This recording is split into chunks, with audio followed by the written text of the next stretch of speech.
Hi, my name is Barbara Schwarck, and I am a neuro-emotional coach. I'm a trainer and an author and a speaker. And I'm also the president of Clear Intentions International. And today we're going to talk about neuro-emotional coaching and how that works remotely. And with me is Pamela Tracy, and I'm so excited, Pam, for you to be with us. And why don't you tell the viewers a little bit about yourself? So my name's Pam Tracy, and I live in Pittsburgh, Pennsylvania, and I am an independent contractor. I work in real estate. I've done that for over 10 years. I'm also a doTERRA wellness advocate, and I have been doing that for about 2 years. And I met Barbara probably 10 years ago when she was in Pittsburgh and got to see her in action and was absolutely amazed by what she could do. And I I thought that would be neat, but I never followed through with it. And I have a book that I periodically read, and in paragraph the second chapter, it talks about kinesiology and muscle testing. And I always think of Barbara. And I never have acted upon it, but I read it about 3 weeks ago and said, I want to do this. I want to work on the false limiting beliefs that hold me back in being the best version of myself that I can be in achieving all that I was meant to achieve.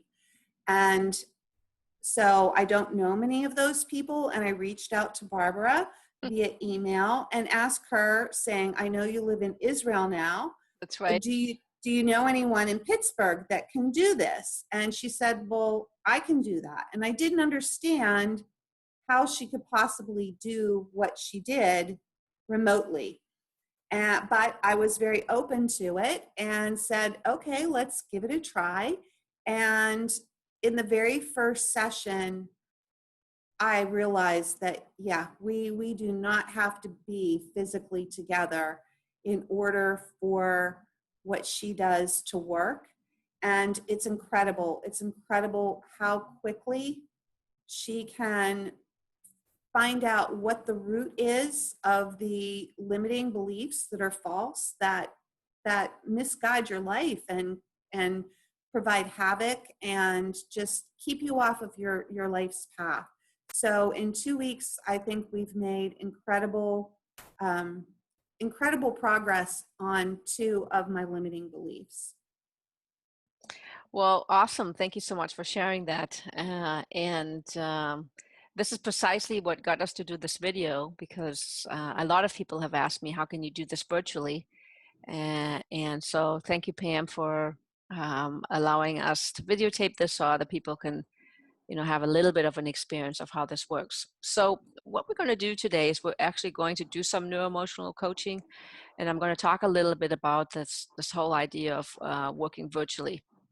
One of the components that I use with neuroemotional coaching is muscle testing. And, muscle testing is a 2,000-year-old technique that comes to us from the Far East. It was reintroduced into the United States around the early 19th century by Dr. Lovett from Boston. And then later in the 50s and 60s, there was a chiropractor, Dr. Goodhart, and he really brought kinesiology to the alternative medicine, the world of alternative medicine. So, and the way I use muscle testing is, and this is very important, is that we use muscle testing to get some information from your body. And oftentimes your mind can have a particular reaction, and the mind will, tell you, oh, I don't like this person, or your emotions will, tell you something negative. But as we know, the mind, our intellectual mind, doesn't always tell the truth, because 2 or 3 people can have an experience, the same experience, and then interpret it differently. So muscle testing is a way to access really this wisdom that the body has. And technically, or I shouldn't say technically, but generally speaking, you do it when you are with the other person. You can muscle test yourself, but old-fashioned muscle testing is done when you're with the other person using and the arm, the deltoid, most of the time to get some information. So the basic concept of muscle testing is that when a person is saying or making a statement that is their reality, that they believe in that statement, that the muscle will be strong. And vice versa, when a person is making a statement or thinking about something that is not their reality, they're not in alignment with this, that the muscle will be weak. So we are not actually measuring the muscle strength, we're just using the muscle as an indicator. It is important to know that this is a cooperative test. So when I'm testing somebody, anybody, in this case, Pam, it won't work if she won't let me. So in that sense, it's like the oil gauge in the car. What does the oil gauge do? It tells you if it's hot. It tells you, if the oil is too hot. And it also tells you when the oil is sort of like at a good temperature. So that's how you want to look at muscle testing. It's a way to get into the subconscious and unconscious part of the brain, and allows us to get some information about things being in alignment or not being in alignment. So another way of looking at it is it's kind of like your own personal lie detector. So it can be very powerful because immediately you can get some very, very powerful information about yourself. Now, why is this important? Because I strongly believe that we are what we believe in. We can never be anything more but what we believe in ourselves. So, in other words, if I believe that I could do something, or that I'm going to be good at something, or that I'm going to have something, this is what I am going to have. If I believe the opposite or some version of that, then I'm going to have that. So in my work with neuroemotional coaching, I'm always interested in making sure that my clients are aligned with their goals before we take the action steps to actually achieve them. Because when we're aligned with something, it's going to be that much easier, and it's going to be that much faster. Okay, so far so good? Good. Okay, so let's see. So muscle testing can be done either, usually it's done with the person in the same room. You can also muscle test yourself, but in this case, we're going to do it virtually. Now, there are a few important things to understand about virtual muscle testing. First of all, the universe is guided by rules. There are certain laws that guide the universe. And when you think about this, you know that there's a law of gravity, right? But there are other laws. There's the law of polarity, there's the law of cause and effect, and there's the law of vibration. The law of vibration basically means that everything is in movement. Everything in the universe is in movement. Meaning, if you look at a solid wall, you think it's solid, but really, when you take that wall and you look at the wall under a microscope, you can actually see that the wall is moving. The same with anything solid. The same is true for human beings. Human beings are also moving. Obviously we move, but everything, any cell, anything about us is in movement.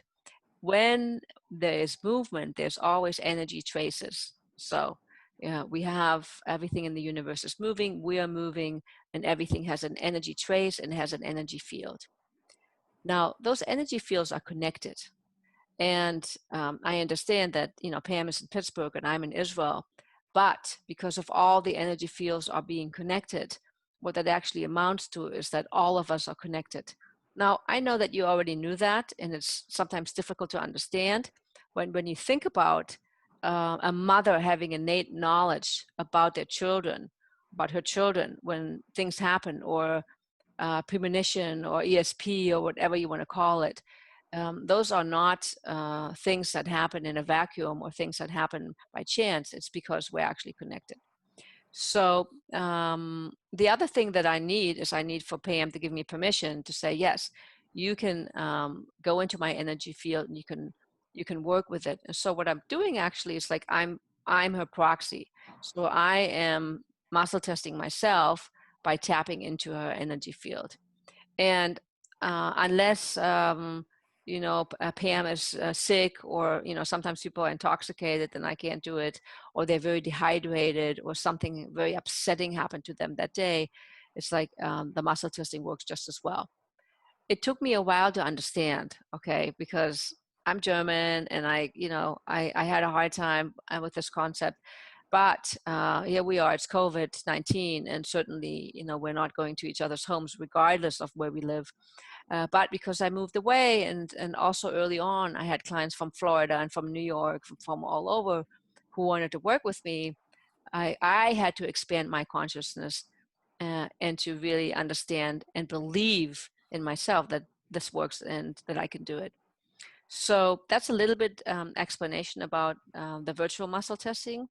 Um, what you need to remember is that we're all connected. We all have energy fields. There's energy, the energy has a trace, and I can, with permission, enter in somebody else's energy field and then, be the proxy or, be the surrogate. So one of the things that of course requires is that you have to know how to muscle test yourself. And there's an app that I created. It's out on Apple. It's also out on Android. It's called Muscle Testing 101. It's kind of a step-by-step method that teaches you how to muscle test either somebody else or muscle test yourself.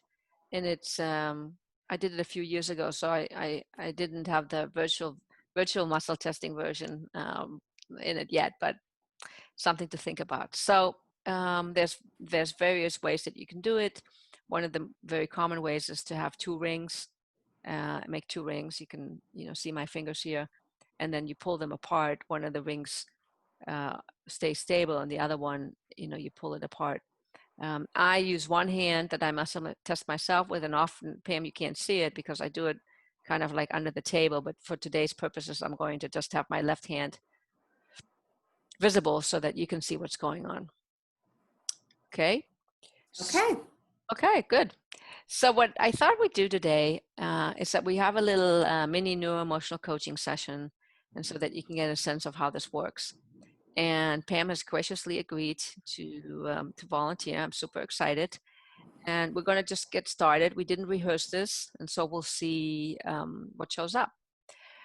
When we do a session, we always start out with some basic muscle testing, and I credit this to Dr. Scott Walker.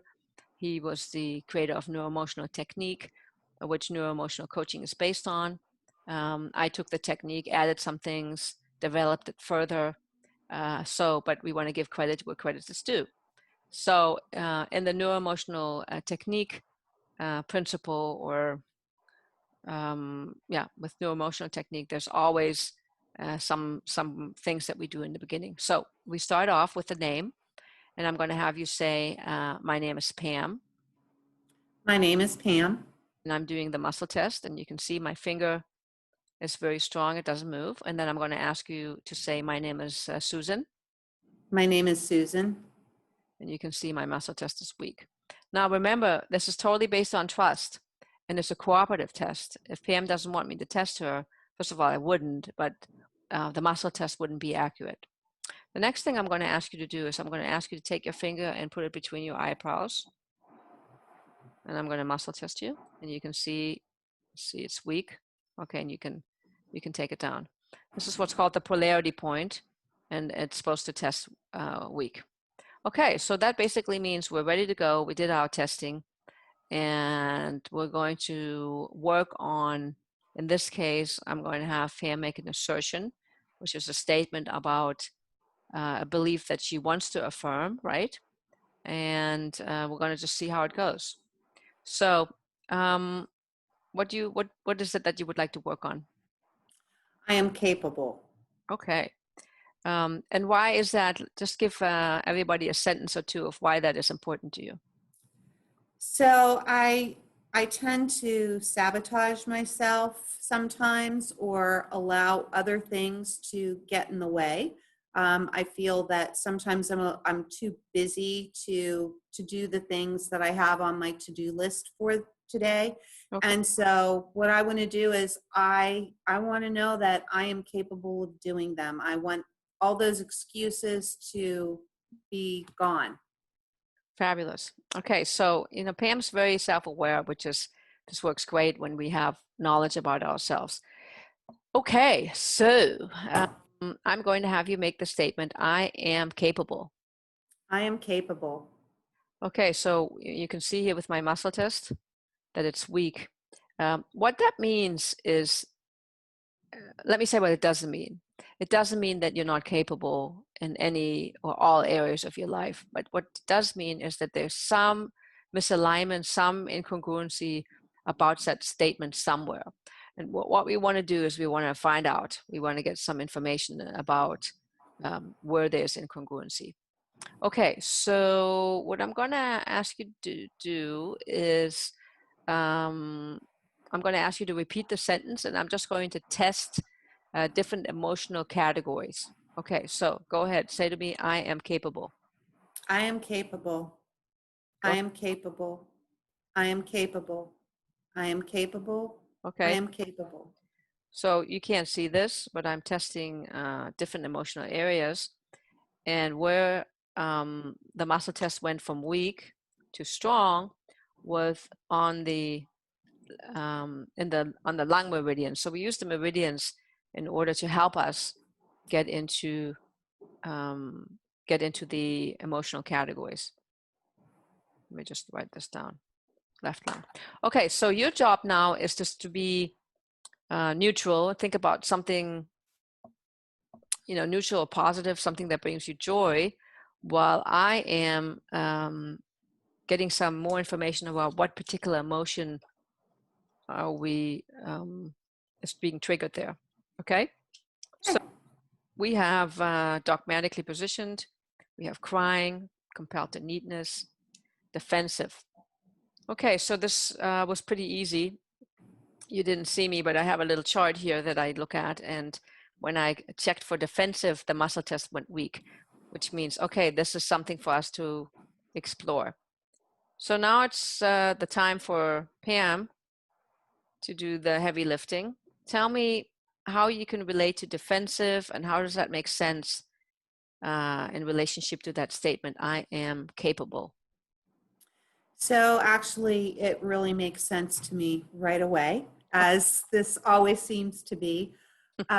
So my background is that I'm a chemical engineer by degree, and I went to Carnegie Mellon, and I graduated in the mid 80s, and I wanted to stay in Pittsburgh. I graduated at a time when the economy overall was not great. We were going through a recession, and especially in Pittsburgh when all of the steel mills were closing. And I wanted to stay in Pittsburgh, and I wanted a job as a chemical engineer. And someone that I knew from college who had graduated a couple years before me told me about an opportunity at a local company. And I was very naive back then. I really didn't understand about discrimination and bias.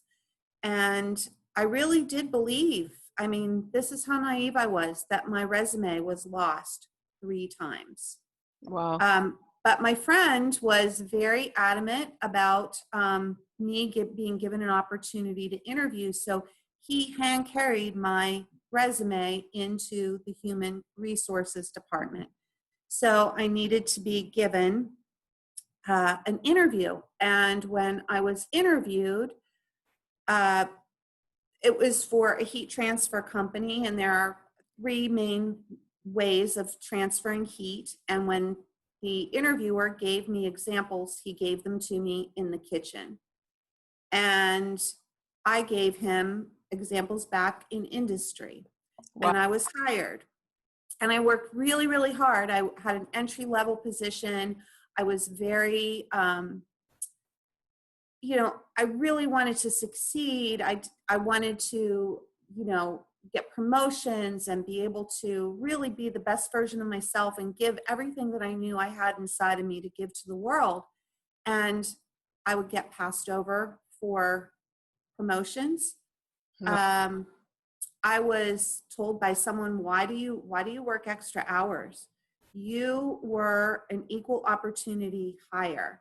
It was between you and a black man, and they felt you were the lesser of 2 evils. I was passed over by people who had less experience than I did. Someone who was in another department who was going to get his law degree at night came to me and said that in one of the promotion possibilities that he overheard the person who was hiring, who would be my boss, make the statement that he could never hire me because I would never be able to go down into the greasy pits in manufacturing sites to change out controllers. What he didn't know, and he never asked me, was that when I was in college, I had an internship at National Steel. And for fun, the college students and the people that worked there used to send me down into those greasy pits to do just exactly that. Oh But my, he never asked me that. He never gave me the opportunity. Instead, he hired a man who was younger, who was not as well educated. And after experiencing that, I had people who would call on the phone and say, honey, I need to speak to your boss. And I spent 5 years there because of the economy, and I really got battered and battered and battered. And it was the first time that I ever felt that I wasn't capable. I started to doubt myself. And, you know, it's something that even though consciously I know I am capable of doing whatever I set my mind to, but there's something in my subconscious, my non-conscious, that still believes that because it was hammered into me for 5 years. wow, that's quite a story. And I don't know what to say, you know, that's hard. That's hard that you had to endure that. Um, Before we go in the past, I'm going to redirect you for a second. And I want you to, for a moment, I want you to look at where, how, and where is this truth right now? Or like in your, you know, in your very recent past, where do you feel defensive about your capabilities right now? What are you protecting? Where are you protecting? So right now, my doTERRA wellness, my essential oils, I really believe in holistic healing. I think we need that more than ever. Okay. And I've seen it work in my life. But when I tell people that I really want to go for this, because it is a direct sales position, Hmm. a lot of them say, why would you do that? You don't want to do that. Mm-hmm. It then makes me feel like this is a bad thing. And so when it comes to sharing with people that I already haven't had discussions with, that I know that they are in line with holistic manners of healing and supporting their bodies, I don't feel capable because I think they're going to think I'm crazy. They're not going to like me. All of these things hold me back, Beautiful. whether that's true or not. Well, that's good. I mean, it's true because you make it so, right? So that's what I said earlier. It's like we always manifest our beliefs, always. When they're positive, then we manifest those. When they're negative, we manifest those. So we don't need to, but it's always good when we take a look at and just speak the way you did, and where we can just identify that, yes, this is, you know, this is people are telling me I'm crazy, or I'm afraid they're going to tell me that I'm crazy, and I have to protect what it is that I want to build. Okay. So the way I can affirm that what you're talking about actually matches what we're working on is using the muscle test. So, you know, the concept of you feeling defensive because you're getting negative feedback from people about being a direct salesperson. Look, weak. The concept of defensiveness around, you know, you're not sure that you have it in you because, you know, not all the feedback is positive. You know, the concept of you being defensive around easily getting off track when other people are not confident in you, you know, like that idea of we let ourselves, not just you but all of us, we let ourselves be influenced by the people around us. Okay, so good. Now we want to take a look at where is this coming from, because usually 99% of the time there's always a time, a place when our consciousness, usually it's the subconsciousness, started to believe that this is so. Usually something happened, and then from there on it's sort of like lodged in our system, and then we play that same record over and over again until one day we come to do, neuroemotional coaching, or, sometimes we're lucky, and it neutralizes itself. Okay, so the concept of the most original event, where there was defensiveness around being capable, whether that was doing something or being with somebody, something that had to do with you showing up in a specific way when you were preconception, conception to birth, birth to 10, birth to 5, 6, 7. Look, I'm muscle testing. 5, 6, 7 years old. So guess what? You told me about what happened at work, but your body is actually saying that was just another replay of what happened already at an earlier point to me. And what your body is saying is that there was defensiveness present about being capable, and you have to think about it in the world of a 7-year-old when you were 7 years old. So what happened? What do you remember about 7 years old? So this kind of goes back to our first session. Mm-hmm. When I was 6, my father was in a car accident that was very debilitating. He spent a year in the hospital. They didn't know if he was going to live or die. We had no income, and my life changed drastically at age 6 and 7. And at 7, we were living in very destitute circumstances, and not just our shelter, but also all of our basic needs like food.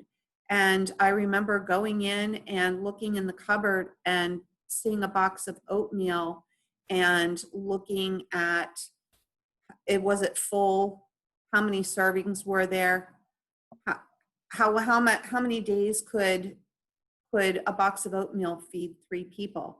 And I felt that I needed to be capable of taking care of my family at that point. I was the child, but I felt like I needed to take care of my mother and my father because they also were both emotional. They were wrecks at that point in time. Mm-hmm. And so I really, at a very young age, took on this, I need to take care of my family. But how can a 7-year-old really take care of their family? She can't. A 7-year-old can't take care of family. It's impossible. So, because the 7-year-old can't take care of the family, she will inevitably fail to some degree, which then it's not complicated for us to understand where this belief comes from. I'm not capable, or I have to defend this notion of being capable because I want to be capable. So, okay, what we're going to do is we're going to reset that belief and neutralize it. And the way we're going to do is we're going to have you think about what was happening when you were 7 years old. And I'm going to ask you to put your hand on your forehead for me. Take one hand on your forehead. And if you can close your eyes and just sort of get comfortable in the best way that you can. And I'm going to just take you through this little process. So just forget that we're videotaping. It's just you and I here. And we're going to take a deep breath in. And that's beautiful. Just breathe in and breathe out. And let's take in another deep breath.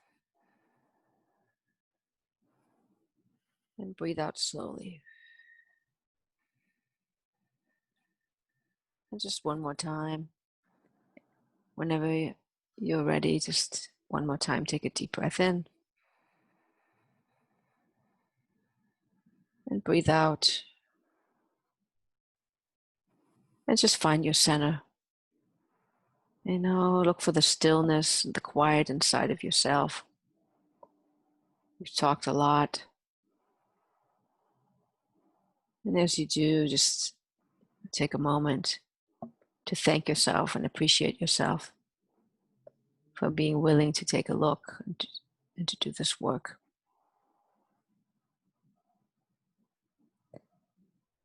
And I'd like you to let time collapse and just go back to that little girl who was 7 years old. See her, perhaps sense her, and just imagine what she was feeling. She wanted to take care of her parents, but somehow she couldn't. So she was defensive. She was trying to tell people, no, but I can. She was defending her position. And probably a lot of people were telling her, but you're too young, you can't do it. So that was that willingness and that her desire to take care of herself and her parents, but yet the reality of that wasn't really possible. And so just be with all those emotions. And if there are other emotions, just let them come forward as well. And just allow yourself to breathe them in and out.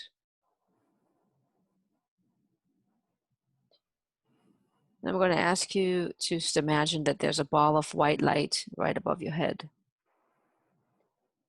And that ball of white light just comes in through the top of your head.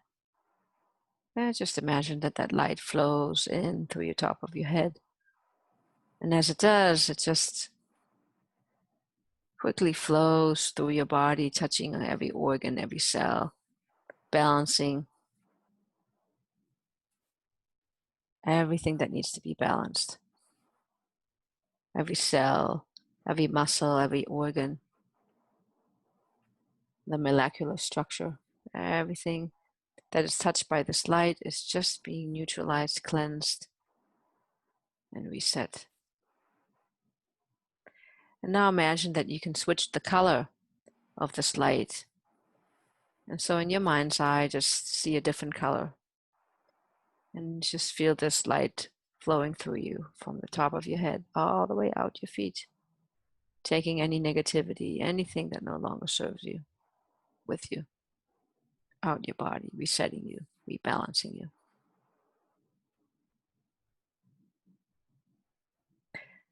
And you can take a moment to be with this process, and when you feel that that's complete, I want you to take a look at any judgments that you might have with yourself, with the situation, or with your parents. And if you do, in your minds, in your inner world, you can complete the following statement. I forgive myself for judging I forgive myself for judging my parents. my parents. And then you can fill in the blank for I whatever you were judging them for. I forgive my parents for holding me back. Beautiful. I forgive my parents for holding me back. And then if there's a judgment that you place on God or on the situation, you can say, I forgive myself for judging. I forgive myself for judging others. Mm-hmm. And if there's a judgment that you had on yourself, with yourself, you can say, I forgive myself for judging myself for. I forgive myself for judging myself too harshly. Mm-hmm. And if there's anything else that you want to forgive, you can do that. However you see it fit, however that works for you.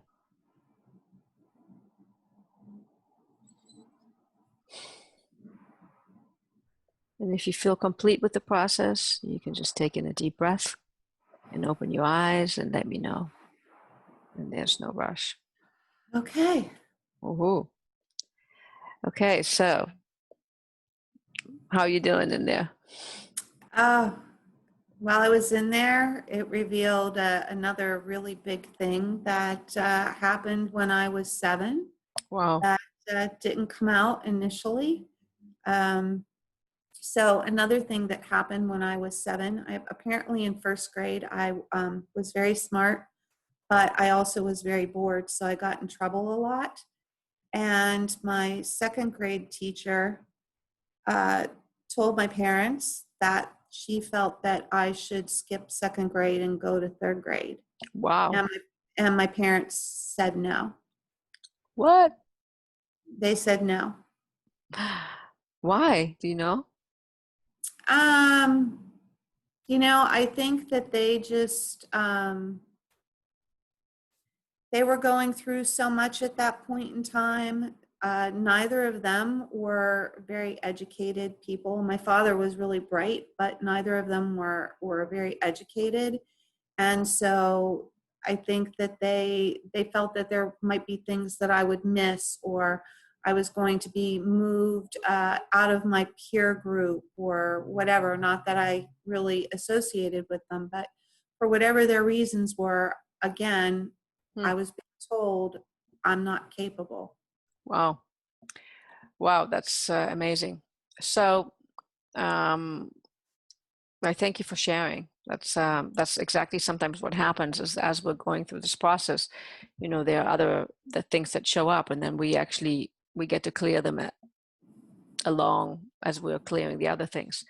So I'm going to muscle test you on the statement. I am capable. Go ahead and say that to me. I am capable. Woohoo. So I don't know if you watched it, if you saw it, but if we would go back, we can actually see that you're saying it differently. How do you feel? I feel Wow. really empowered and very capable of doing whatever I set my mind to. Yay. Ah, Mhm. fantastic. Okay, good. Well, so that's it for today. That's all we wanted to do. All we wanted to do. I thank you very much. And I know this was longer than we planned, but hopefully people got a good understanding of how this works virtually. Please feel free to call me, or WhatsApp me, or get in touch with me if you have questions. And anything else you want to say, Pam, before we sign off? Oh, thank you for this opportunity, Barbara. The 2 sessions that we've done and then this, they just help to get all those limiting beliefs out of my system so that I can achieve my dream. So thank you so much. What you do is amazing. And I'm so glad that I finally had the courage to contact you and ask you to help me on my journey. No, thank you for saying that. It's really my pleasure. I love this, and I'm thrilled to do it because I believe that we all are capable and that we all deserve to have amazing lives, amazing businesses, and that there's room for all of us to really be incredible. So thank you. Thank you. Okay, so until next time, See you next week. bye-bye. Bye.